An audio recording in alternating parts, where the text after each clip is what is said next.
you would prefer the human race to endure, right? Uh, You're hesitating. Yeah, well, Yes? I don't know. I would...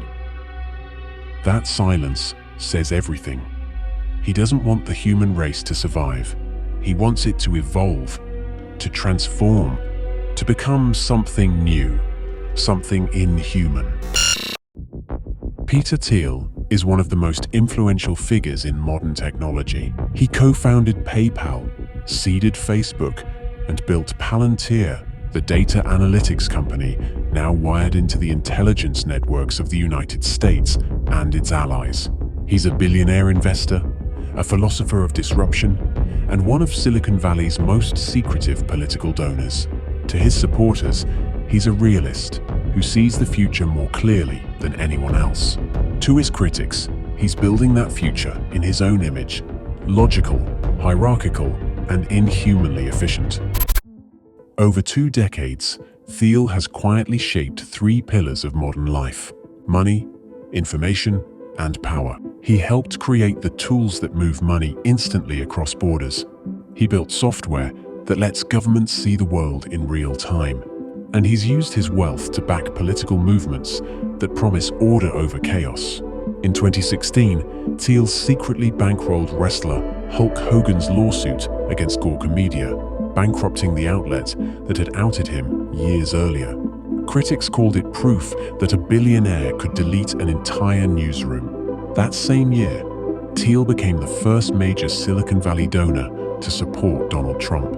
Later, he financed the rise of J.D. Vance, his former employee, who now echoes Thiel's belief that freedom and democracy are incompatible.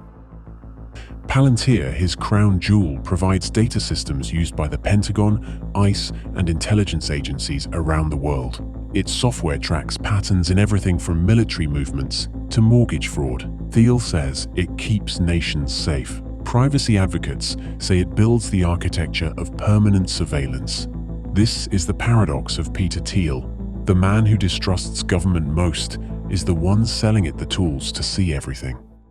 So Nero was a type of the Antichrist, or maybe Napoleon was a type of the Antichrist. And it's sort of it's someone who aspires for world domination, to create, the creation of this sort of one world state. And then there's a lot of things about it that are mysterious. In some ways, the Antichrist copies Christ. The Antichrist pretends to be greater than Christ, hyper-Christian, ultra-Christian. In a set of leaked lectures from 2025, Thiel described global movements around climate change and AI regulation as the work of the Antichrist, his term for a future, one-world technocratic regime that would smother innovation. He warned that bureaucrats and moral crusaders could use technology to enslave humanity in the name of safety.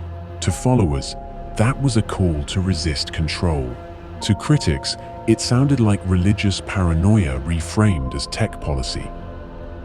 Thiel's worldview begins with a simple premise: human beings are inefficient. Democracy moves too slowly. Emotion clouds judgment. Code, by contrast, is fast, scalable, incorruptible, at least in theory. That logic powers Palantir.